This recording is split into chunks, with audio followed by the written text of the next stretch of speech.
All right, everyone. Welcome back to today's episode of Words of the Wise. Today, I have Chief Arnold from Broken Arrow PD. He has 29 years total in law enforcement. He completed a doctorate of education in organizational leadership and a dissertation focused on police burnout and officer wellness. Welcome to the show, Chief Arnold.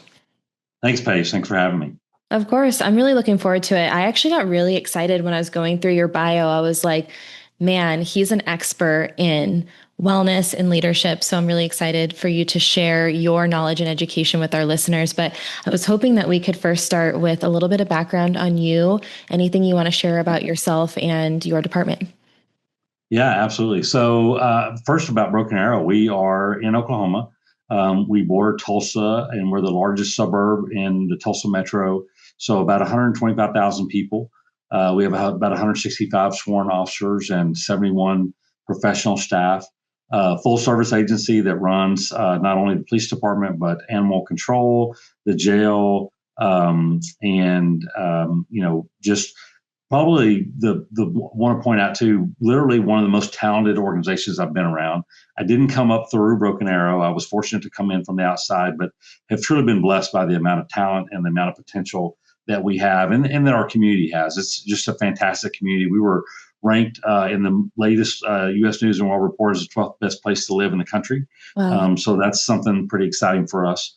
And then for me, you kind of mentioned the last 6 years of my life really have been focused on this dissertation, my doctoral program, really focused around that part of officer wellness and that you mentioned. And but about me, I started my career in the Norman, Oklahoma Police Department. It's the home of the University of Oklahoma on the other side of the state, near Oklahoma City, and spent 20 years there, and then had an incredible opportunity to go down to Weatherford, Texas. I know that you've already interviewed Chief Hayes and Yep. had him on a podcast. And so I was there for 7.5 years. That was just an amazing experience and something really to see that grow, and then been awesome to see what Chief Hayes is doing with it now. Kind of putting his own, stamp on it. And it's been fantastic. And a lot of the wellness things that we did in Weatherford directly related to Chief Hayes as he came through that organization. And so, and then had the opportunity really to come back to Oklahoma. I'm originally from Texas, but my wife was born and raised in Oklahoma.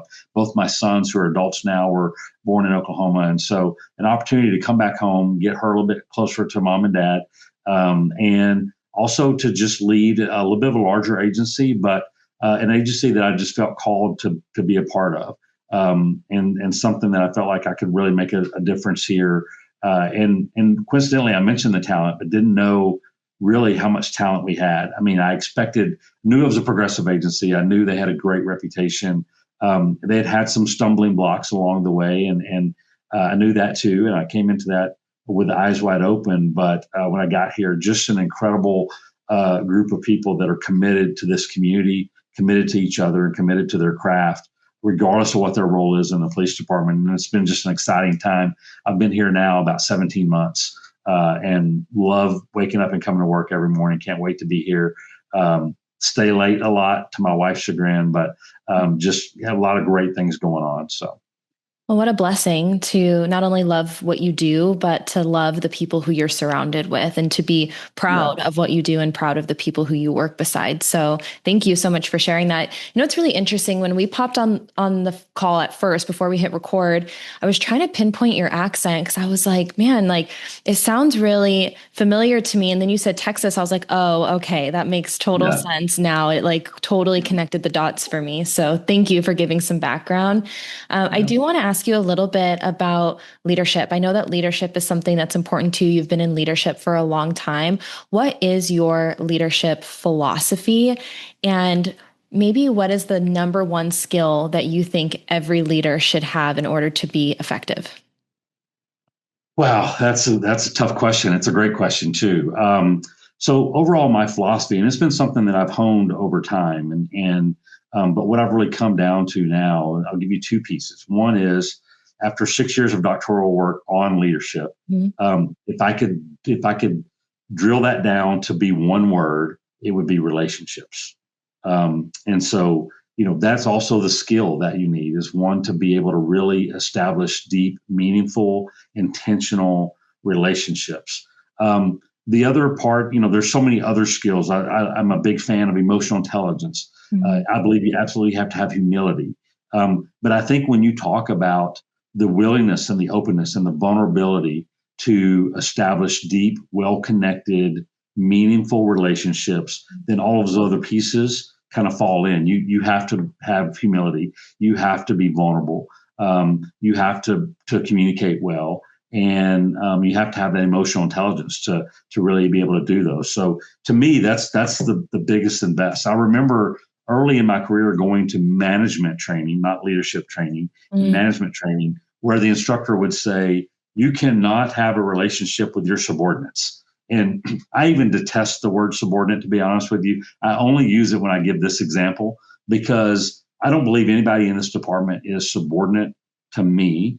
I believe we all have roles, and those roles all have to work together like a cog in a wheel, and they're all important. And I tell people, frankly, that if you want to test the importance of roles, then I can be gone for 2 weeks, and I promise you that this place is still going to run fantastically. People are still going to come to work. They're going to do their job. They're going to do a fantastic work for our community. If I have missing a dispatcher today or a patrol officer today, that impact is felt and it's real. Maybe over time they'll be like, I wonder where Chief Arnold is. But, on the day-to-day operations, my role is probably the least important, frankly, of what our men and women in this profession do every day. And so, but yeah, I would say relationships is so important and so powerful, with really everything else that we do kind of flows from that point. Wow, that was a great definition. Thank you. And I love that you said in order to have a successful, meaningful relationship, all of those things have to happen. Vulnerability, humility, communication. I thought that was such a great definition. So thank you. I also appreciated that you differentiated leadership and management and saying they're not the same thing. And I'm sure that we could actually probably talk about this topic for the entire podcast, but I just wanted to touch back and say I appreciated that you dissected the two and said, hey, they're not the same. And I think you're right. I think that when you're talking about a team, you have to respect and value the role that everyone plays within that team. And when you're constantly looking down at people or not recognize those things, that's when that starts to crumble, right? And so for you to say, hey, I could go for 2 weeks and everything's going to be okay, but that's not the same for every position within the organization. That just shows the amount of respect that you have for everyone that you work with. And that is contagious because now everyone else is going to have that same feeling. They're going to look at each other and they're going to value what each other does as well. And I think that that's so important when it comes to teamwork, when it comes to elevating everybody and, being able to be successful when it comes to accomplishing the mission that you guys are out to set. Because if everyone looks down on each other and doesn't value each other, it's never going to be a successful team that can move forward in any sort of positive direction. I totally agree. And I love the way that you frame the team, because that's exactly what it is. It is, people can argue whether or not that we want to call this family or not. And I've heard certainly HR professionals cringe when you use the word family. I think in our group specifically, but I think in public safety in general, we use that term because it really truly is a term of endearment. And we fight like family members do too, right? But I think the difference between a team and a family too, I think we are a team first, but then, I've heard recently in a training that I attended that was a city training, the HR professional was like, you can't say family. And everyone that was from public safety looked around the room and we're like, you can, because each and every day we're willing to lay down our life for our brother and sister, and for the community members that we don't know. And so if there's not another, definition of family from that, we may not be related by blood, but we all feel that towards each other, and that willingness to really step forward for each other each and every day. So I love the way that you use that word. So thank you. My next question for you is, and I know that you studied this deeply as well, burnout and stress within your profession. What do you think is the number one driver or the number one reason for stress and burnout within the law enforcement profession? Yeah, and my answer is not to undermine what our professionals face each and every day outside of the police department. But the research is clear. And Paige, we've been studying police stress for more than 60 years. Wow. This is not new information. We've studied burnout for more than 40 years. And what we've known is that the stress that occurs inside the four walls of the department, in other words, that organizational stress, is as impactful or more impactful than the operational stress that our men and women face every day. And and what we've also found is that people that come into the profession today, they expect to encounter that operational stress. They expect to encounter a certain level of trauma by the job that they're doing. If you think about it, I can turn on today and just pull up YouTube videos and watch live action YouTube videos of traumatic scenes, of high stress situations all day long. I have an idea, if I'm a 21 to 30 to 35-year-old coming into this profession, it's not hard for me to figure out what our people are dealing with every day. What we don't tell them at any point is what's going to happen inside the four walls of the police department. And that's where a lot of their stress is going to be generated.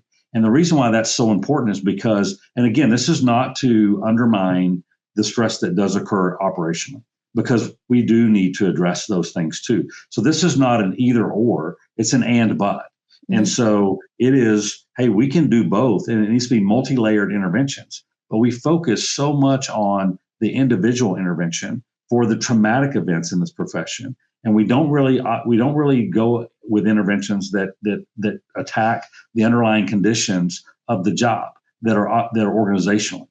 And those are things like leadership, things that the way the workplace may be set up, sometimes the workload that's in that, the relationships that occur, the feeling of support from the organization. Those are all those things that happen that are part of that organizational stress. And we really kind of ignore that, and we have for almost 60 years, even though that we know it has a substantial impact on the level of stress. So, and here's something to really think about. You can, and I appreciate the work that you do in this space, and you are proof that we are better today in this profession than we were 8 years ago when you started doing this, and 10 years ago, and 15 years ago. And we have more resources for our men and women today than we've ever had. Is the suicide rate going down?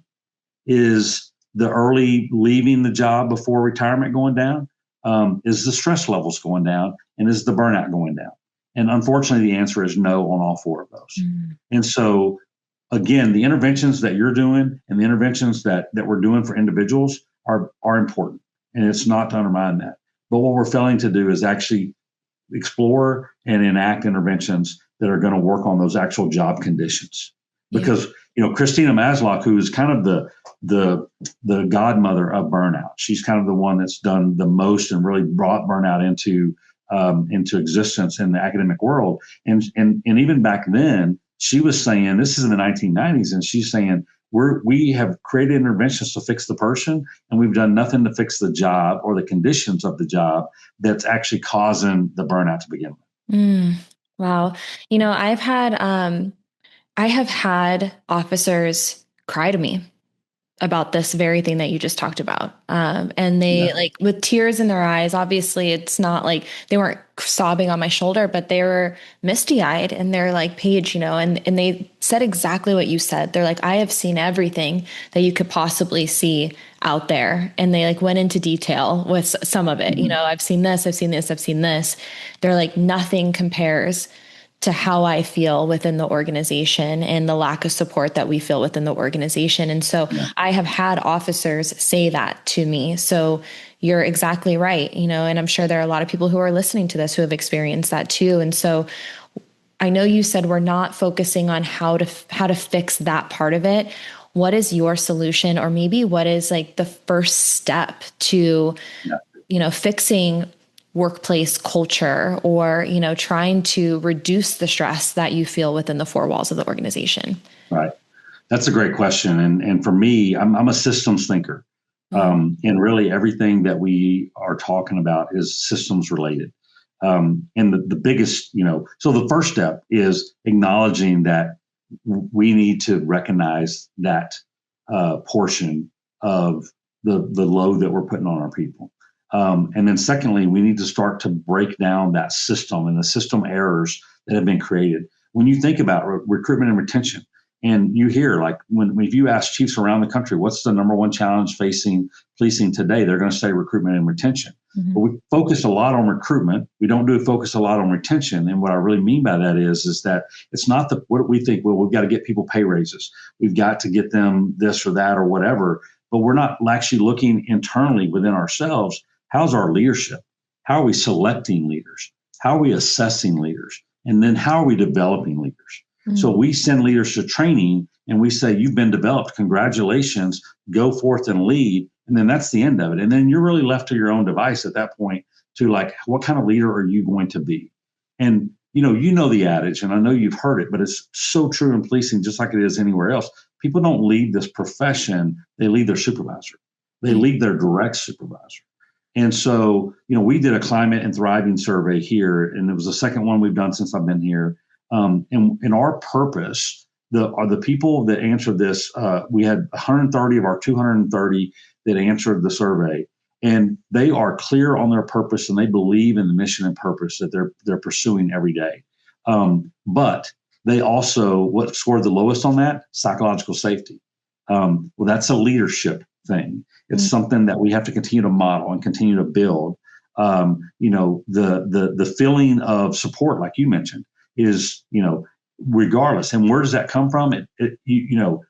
I study this and I'm pushing it down, but if it's not felt at that direct supervisor level, and so when you talk about solutions, it really is starting with thinking of leadership as a system and thinking of, one, the leaders we have in place. What are we doing to develop them? What are we doing to develop the skills that do this? And I've actually created for our department, I've created an 8-domain system, because one of the things I really believe as a leader, and we push this out in our department as our leadership philosophy, our role as a leader is to create conditions for people to flourish inside the organization.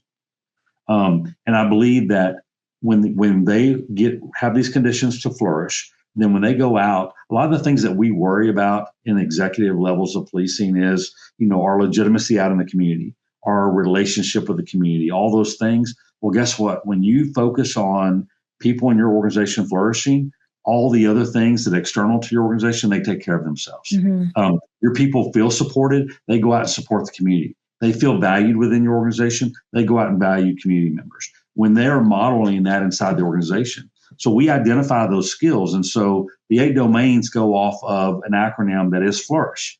And so like F is foster authentic trust-based relationships. I mentioned that's one of the things I feel the strongest about. So we operationalize things that we believe in. So we've created a monthly one-on-one leader-follower meeting that is working on building these authentic trust-based relationships. L is lead development intentionally. We focus on how are we developing our people, not just the supervisors, but also our members, and how are we preparing them for those supervisor roles. Mm-hmm. And you could just go down the list. O is open two-way communication. A lot of this job in the past has been, this very centralized bureaucratic system where communication is one way. It's downstream and there's no upstream communication. Mm-hmm. You could also argue, honestly, that our accountability is predominantly downstream. There's very little upstream accountability in policing.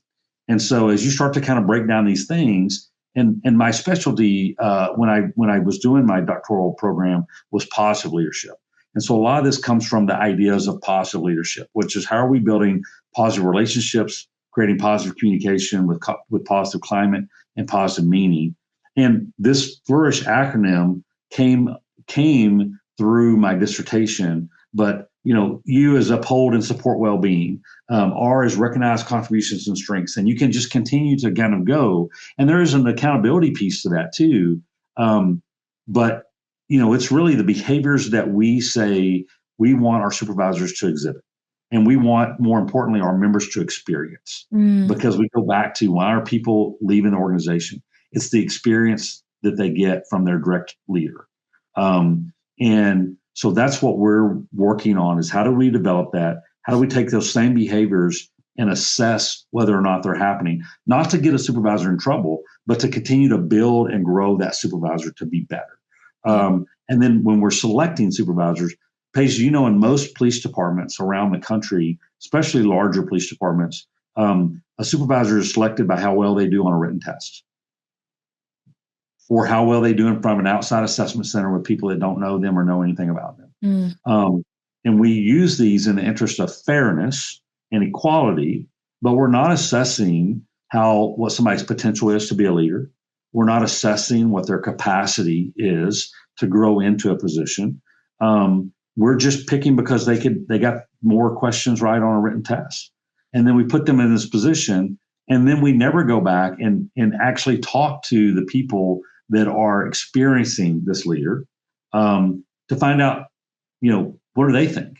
And I think we don't do that because, frankly, we don't want to know because we don't want to know what the bad news is, right?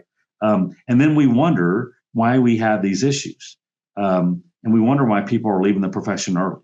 And we sit around and gripe about this latest generation and how they want work-life balance. Well, guess what? We've sold to them coming into this profession that we believe they should have work-life balance.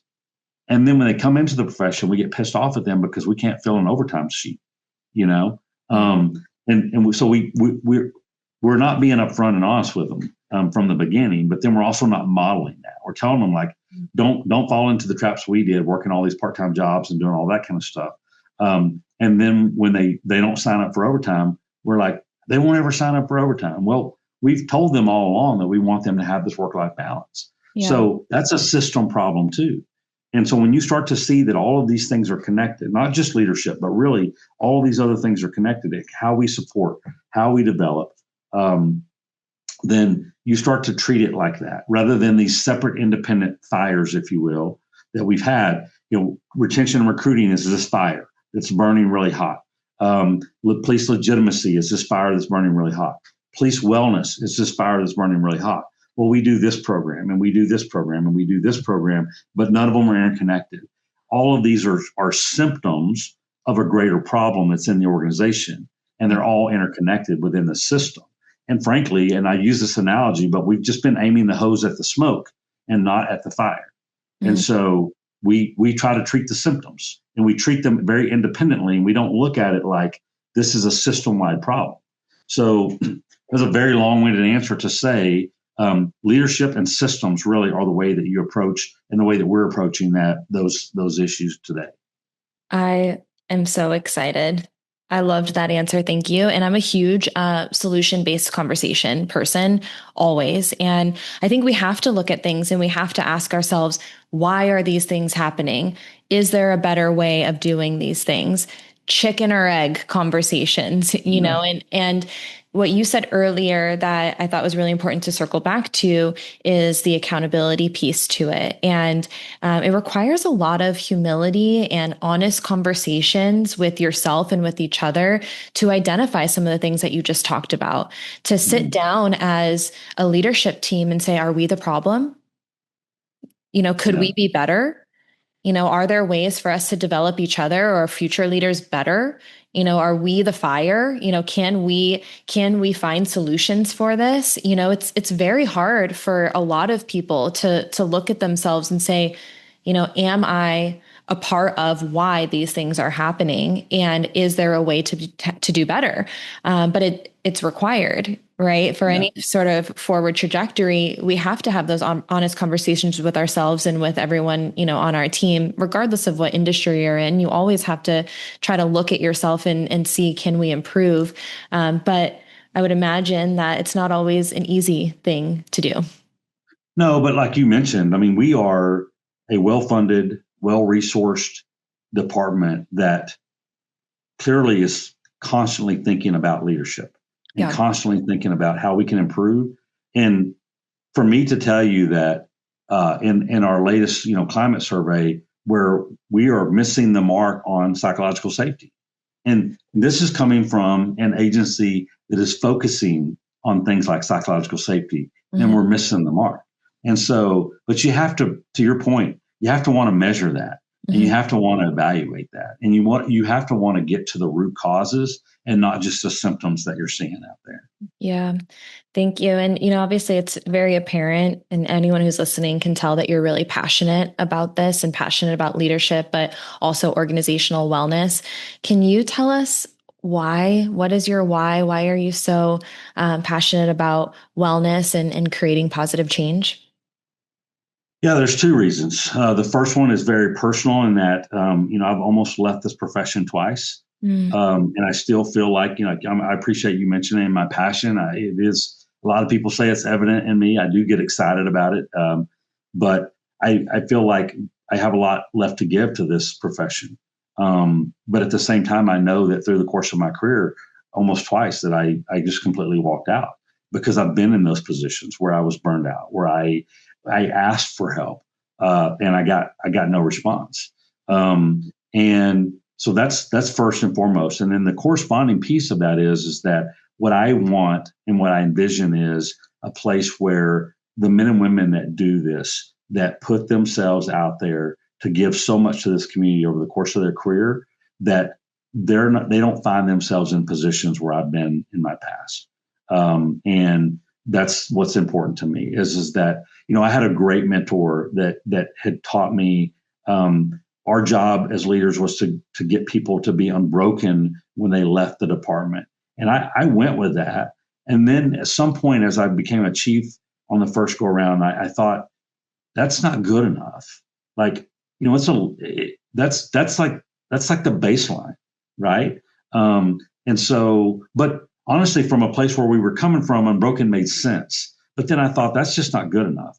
Like, then I thought, well, thriving. And then I started dissecting thriving. And I thought, well, thriving's better than unbroken. But Mm. to me, flourishing is really that piece. And sometimes we use those interchangeably, but flourishing really, to me, emotes that much deeper sense of people shouldn't be that statistic when they've given everything they can to their community and it's time for them to retire and enjoy life after this. And I know that, Paige, you preach a lot of these same things from a physical and mental standpoint. But that's the truth, right? Is that the organization takes its toll on people, and I want them to be fulfilled while they're doing this job, and then to be fulfilled when they're done, and they can walk out and they can enjoy their later years in retirement, and they're not physically, mentally, spiritually, financially just worn out, Yeah. or they become that statistic where they're collecting a pension for 5 years and then they pass. So that's what drives me. Well, I appreciate you sharing a personal piece of you and what you experienced. And I know that there are a lot of people who are in the same position. And I've said this before on the podcast, and I truly believe it. And I don't think that it feels like that at the time. But I think the hardest things that we go through are our biggest opportunities to help other people to not have to go through those things. And so while, it's for you was probably one of the hardest things, choosing to leave a profession that you once loved because you didn't have the support of an organization, super challenging.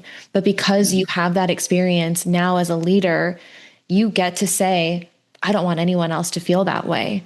And maybe you wouldn't have the perspective that you do now if you hadn't had gone through those things. And so I try to look at those hardships in my life as almost superpowers a little bit, even though Yeah. at the time they're really sucky, but for me, I'm like, wow, what an opportunity for me to now take that as a strength and to try to help other people to experience something different or better, and to be stronger or to make positive change. And so I would imagine that if you didn't have that experience, maybe you'd still be passionate about it, but maybe there wouldn't be that same fire, if you hadn't No, gone through that too.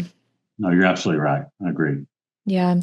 And I also think that we have to remember what you said. That second part is that it's all about the people.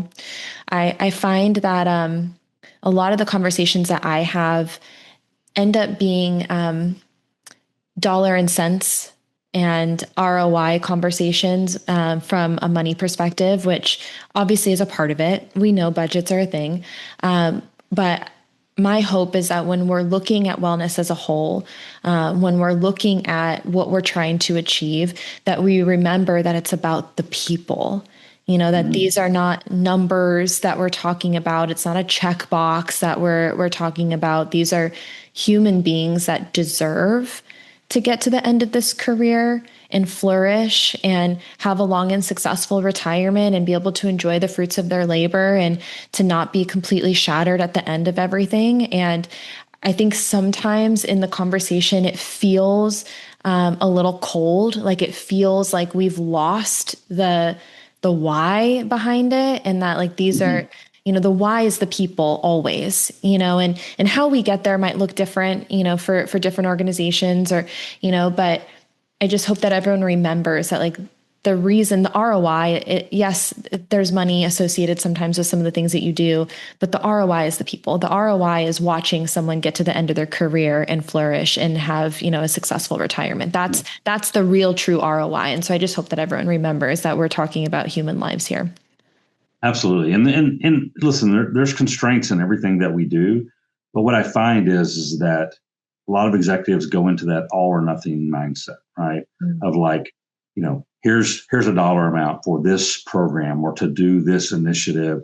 And it's like, well, we can't fit that. So it's just a no versus, well, what can we do? What can we move some things around? Because it goes back to what you said. If it's truly important, then you're going to figure out a way to do it. Mhm. And quite frankly, I'd say you could go back and probably find things that you waste money on in a budget that don't have anything to do with people, that don't have an ROI either.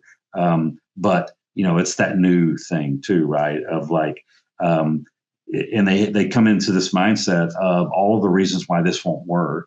And in my in previous life in other staff meetings, I've challenged people before when I encountered that mindset. The first thing I would say is, give me one reason why it will. Let's start there, and then we can start to work on like why you think this won't. But I want to flip your frame of mind to say to immediately be instead of no, think of a reason why it will work. Mm. Let's go there. You know. Wow, I love that. I'm writing that down. You had mentioned to me earlier that you believe that wellness programs can be really reactive. Can you give a little bit of insight into how you can be more proactive when it comes to wellness? And obviously, we talked a lot about the organization and leadership, but is there anything else that you're seeing that feels, from a wellness perspective, like we're just being reactive and we're not focusing enough on the proactive piece of it? Yeah, 100%. I think most of it is, and again, I don't think it's wrong, but most of the time, the first time an officer or a dispatcher or any member really of the police department goes and sees a professional, clinician, licensed mental health professional, psychiatrist, whatever, is after a critical incident or in response to a critical incident that they've been involved in somehow. You have some agencies that are doing it more proactively now, and they have that available. But then when you even look at your utilization rate, even the best agencies out there will agree that they don't have the utilization that they would like to have because there's still a little bit of that.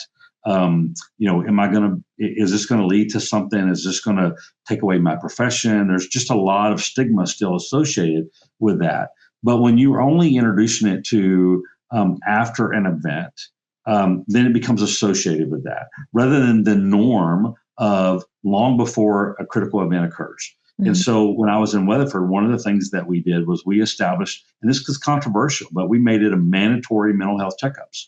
And we did it eventually with every member of our police department because we think about the police officers, we think about the dispatchers sometimes. We don't think about the crime scene professionals. We don't think about the records clerks that are actually seeing body cam video, reading reports of these heinous things. And so they're experiencing trauma vicariously. But we wait until there's been this very pronounced event, and then we have a system in place to be able to say, now you have to go do these steps. Whereas I think when I was in Weatherford, we were able to normalize that and say, no, you will go to do these things. And then I go back to what I mentioned about kind of our program here as we get into these monthly one-on-ones. And that's what I did a case study on. And in the case study, we found out that when these deep-seated relationships really are established and they start to grow and they're authentic and there's trust there, then officers are they're bringing their struggles to that conversation much earlier than any intervention program is finding them. In other words, right? Like everybody nowadays, I won't say everybody, but most agencies have these early intervention programs. They have the red flag type stuff, officers involved in too many uses of force or pursuits or whatever the case is. But most police departments, and I think probably most jobs, the interaction between a supervisor and a follower is primarily transactional for the most part, right? It's a hey boss, I need this or that or whatever. It's one-way communication a lot of times, very surface level. Once these relationships are established, what we found through the case study is people were disclosing these struggles way earlier, which were allowing us to be more proactive rather than an event. And I mentioned an event. I came at it from an approach of an on-duty event, but off-duty events trigger them too. Yeah. And we get this off-duty event, this officer's involved in something that's an off-duty event. First of all, we want to treat the surface level of the behavior then. We don't typically stop and say, how did the officer get to that level? What occurred before that? But when that trust is established, what we saw in the case study is officers were disclosing those struggles earlier.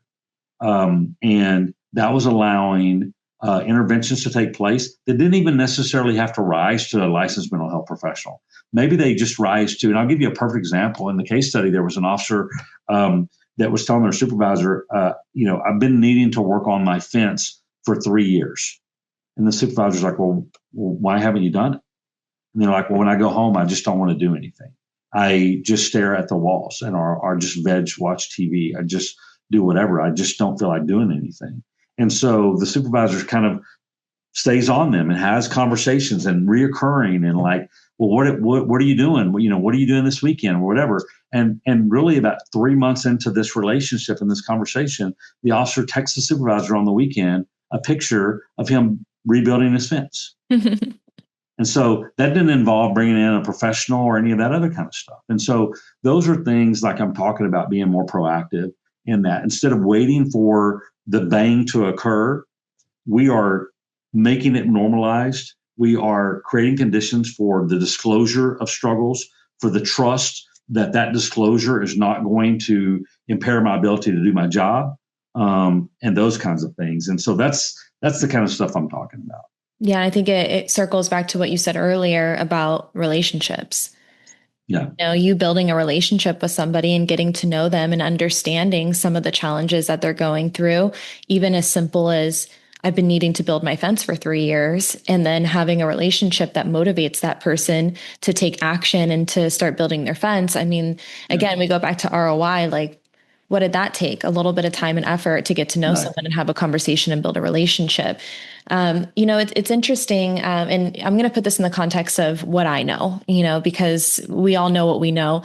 But I see this all the time, and we can dissect wellness, right? We can dissect it into different areas. You can look at financial, physical, mental, emotional, organizational, you can, spiritual.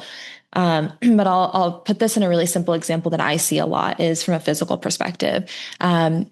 No one wants to deal with an injury until there's an injury, right? No one wants to focus on injury prevention. It's just like, okay, well, we're going to deal with the problem once there's a problem. And so you have conversations and you're like, okay, well, how many injuries do you have? They're like, oh, well, we have 15 people out, or we have 4 people out, or, and I'm like, okay, well, what are you guys doing for injury prevention to be proactive?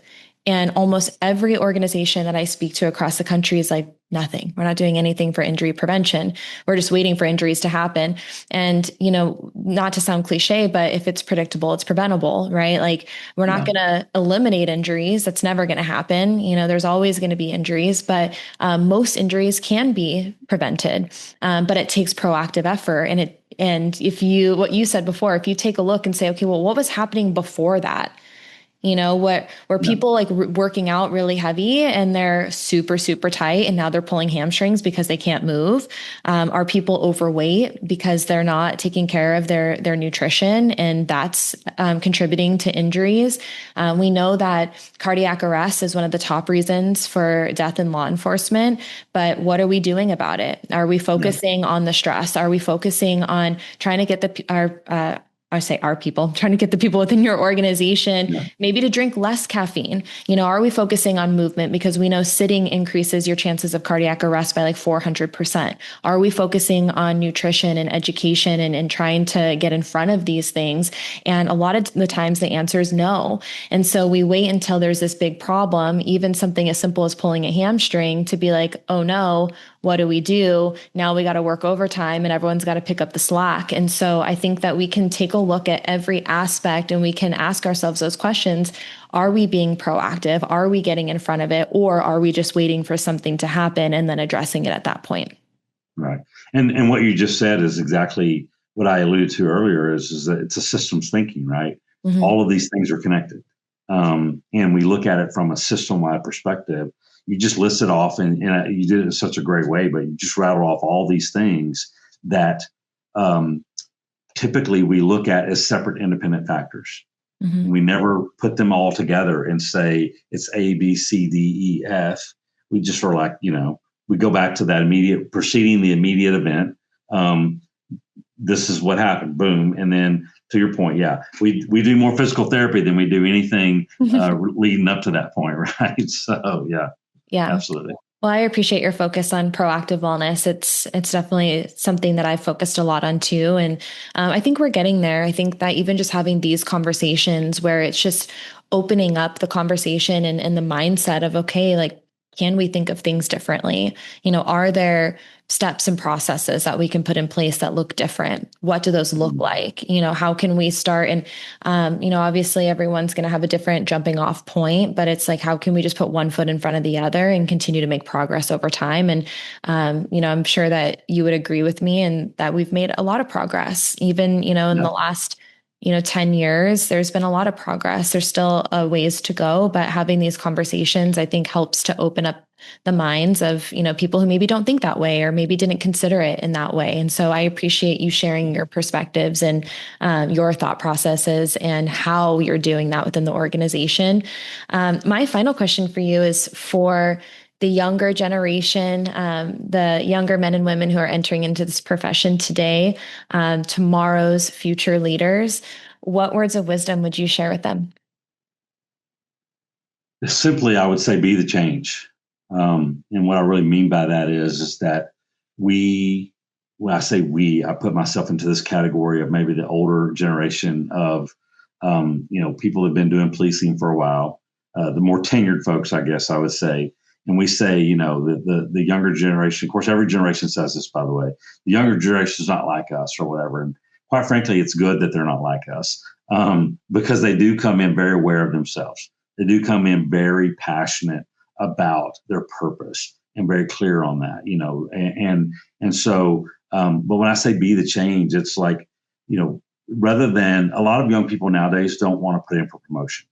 When they look at the signals that are above them, they just don't want a piece of that because they're not truly inspired by what their leaders above them are doing or creating in them. And so they just don't want a piece of that. And rather than steer away from that responsibility or think that you're going to be a number that follows in those same footsteps, be the change, make the difference, right? And so it starts with one person, and I've given this speech over the course of my career with people like, I just don't know if I want to do this or do that. And I say, really, it starts with you're at one level, and then when you go one level up, that sphere of influence gets a little bigger. And so, you know what, maybe you can't change the entire organization, but you can change the path for the people that you lead. And then maybe you're inspired to go one more level up. And then that sphere gets a little bit bigger. And again, maybe you don't have that influence above you quite yet, but now you're influencing a much bigger group of people and you're creating conditions for them to flourish. And so you just continue to expand that rather than, wish all of this change would occur, but wait for somebody else to do it. So just be the change. Wow. Thank you. Thank you so much for your time. I really appreciate you coming on here and sharing all of your knowledge and wisdom. Thank you. I appreciate it so much, and I appreciate everything that you do in the community as well. You said we earlier, and you're allowed to say that. You do enough work with public safety that we gladly will say that you're one of us. So thank you. That means a lot to me. I really appreciate that. yeah, We'll absolutely. keep in touch. Okay. Thank you.